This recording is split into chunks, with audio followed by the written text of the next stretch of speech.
ఆంధ్రప్రదేశ్లో పోలీసులు ఈ ప్రభుత్వం పౌరుల హక్కుల పట్ల పౌరులకున్న స్వేచ్ఛ పట్ల వారు వ్యవహరిస్తున్న తీరు చాలా దుర్మార్గంగా ఉంది. అసలు ఈ రాష్ట్రంలోని డీజీపీ స్థాయి నుంచి కింది స్థాయి సిబ్బంది వరకు కనీసం ఎస్పీ స్థాయి వరకు వీళ్ళేమైనా అంబేద్కర్ రాసిన రాజ్యాంగంపై ప్రమాణం చేసి విధులు నిర్వహిస్తున్నారా లేక రెడ్ బుక్ రాజ్యాంగంపై ప్రమాణం చేసి విధులు నిర్వహిస్తున్నారా అనే అనుమానం రాష్ట్ర వ్యాప్తంగా కలుగుతా ఉంది. ఎందుకంటే వీళ్ళు ప్రజాస్వామ్యవాదుల పట్ల అలాగే ఈ రాష్ట్రంలో ప్రతిపక్షాల పట్ల పౌరుల పట్ల వీళ్ళు వ్యవహరిస్తున్నటువంటి తీరు అధికారంలోకి వచ్చినప్పటి నుంచి ఇప్పటి వరకు చాలా జుగుప్సాకరంగా ఉంది. ఈ రాష్ట్రంలో శాంతి భద్రతలు అనేది దేశంలోనే అట్టడుగు స్థాయికి పోయాయి. అసలు 36వ స్థానంలో ఈ రాష్ట్రం శాంతి భద్రతల పరిరక్షణలో ఉన్నా ఈ ప్రభుత్వానికి ఎటువంటి సిగ్గు ఎగ్గు లేనట్టు కనిపిస్తా ఉంది. ఎందుకంటే ఇటీవల రాష్ట్ర వ్యాప్తంగా జగన్ గారి జన్మదిన వేడుకల సందర్భంగా జగన్ గారి అభిమానులు వైఎస్ఆర్సీపీ పార్టీ కార్యకర్తలు ప్రజలు తనను విస్తృతంగా అభిమానించే అభిమానులు గ్రామాల్లో పల్లెల్లో కూడా సంబరాలు జరుపుకున్నారు, కేక్ కట్ చేశారు. తర్వాత పండగలాగా ఆ జన్మదినాన్ని జరుపుకున్న సందర్భంగా అక్కడక్కడ సాంప్రదాయ పద్ధతుల్లో ఎక్కడైతే అమ్మవారి ఊరేగింపుల్లో తర్వాత మొక్కుబళ్లు తీర్చుకున్న సందర్భంలో జాతరలలో తిరునాళ్లలో పండగల్లో ఏ విధంగా పొట్టేళ్లను కోళ్లను ఇవన్నీ కోసుకొని తింటారో ఎలా విందు ఇస్తారో అలా కలిసికట్టుగా కొన్ని గ్రామాల్లో విందు చేసుకోవడం కూడా జరిగింది. అయితే ఇది రాష్ట్రంలోనే మొదటిసారి అయినట్టు వైఎస్ఆర్సీపీ పార్టీ విష సంస్కృతిని పాటిస్తాందని ఒక పెద్ద ప్రచారం మొదలుపెట్టారు. చంద్రబాబు గారు మొదలుకొని కింది స్థాయి మంత్రుల వరకు ఎమ్మెల్యేల వరకు అదేవిధంగా పోలీస్ డిపార్ట్మెంట్ లోని వ్యక్తులు వీళ్ళకి గతం గుర్తు రాలే. అందుకనే రాజ్యాంగం పైన రెడ్ బుక్ రాజ్యాంగం పైన ప్రమాణం చేసిన తర్వాతనే వీళ్ళ చేష్టలు ఎలా ఉన్నాయని చెప్పడానికి గతంలో కూడా చంద్రబాబు ఎన్నికల్లో గెలిచినప్పుడు రాష్ట్ర వ్యాప్తంగా ఇలాంటి సంఘటనలు జంతుబలులు ఇచ్చి ఆయన ఫ్లెక్సీలకి ఇవి పూలహారాల్లాగా జంతువుల తలకాయలు వేలాడదీయడం చూసాం.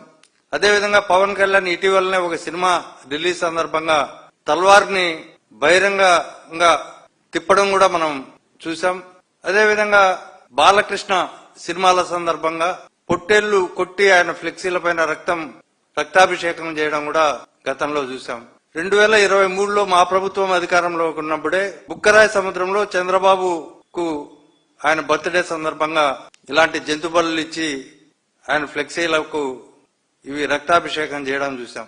తర్వాత సత్యకుమార్ యాదవ్ పరిటాల శ్రీరామ్ వాళ్ళిద్దరూ ఎన్నికల సందర్భంగా ఒక ఊరేగింపు చేస్తా ఉంటే అక్కడ కూడా జంతువులను అనేక మంది ప్రజానీకం మధ్యలో వాటిని నరికి రక్తాభిషేకం చేయడం చూసాం.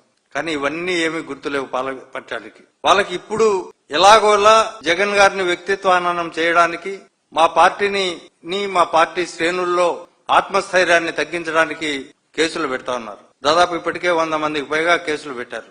ఈ పని చేసినప్పుడు తెలుగుదేశం చేస్తే చట్టబద్ధం, అదే వైఎస్ఆర్ కాంగ్రెస్ పార్టీ చేస్తే అది చట్ట వ్యతిరేకం. ఇది ఇలా ఉంటే ఇంకోవైపు థర్డ్ డిగ్రీ మెథడ్స్ వీళ్ళని ఇందులో పాల్గొన్న వాళ్ళని స్థానిక రాజకీయ నాయకుల మెప్పు కోసం ఎస్పీ స్థాయి అధికారుల సలహాలతో సూచనలతో అన్ని బెయిలబుల్ నేరాలు అయినప్పటికీ వారందరినీ కోర్టులో రిమాండ్ పెడితే కోర్టులు రిజెక్ట్ చేసిన సందర్భం అన్నిట్లో ఉంది.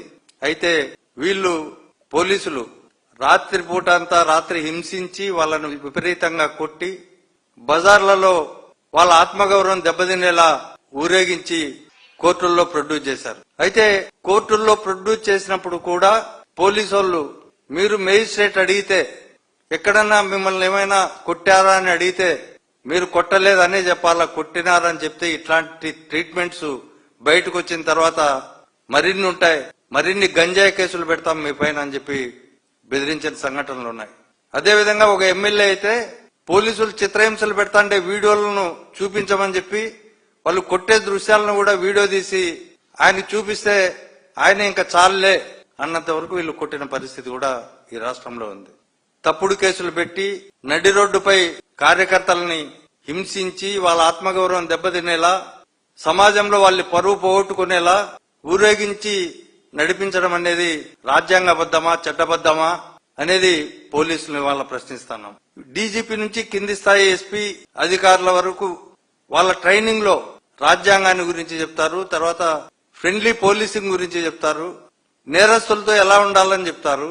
ఇవన్నీ వీళ్ళకి ట్రైనింగ్ ఇవ్వలేదా? ట్రైనింగ్ ఇచ్చినప్పటికీ కళ్ళు మూసుకొని తెలుగుదేశం పార్టీ ఏం చెప్తే అది కిరాయి సైన్యంగా వాళ్లకు పనిచేస్తున్నారా అని ఇవాళ పోలీస్ డిపార్ట్మెంట్ ను అడుగుతున్నాం.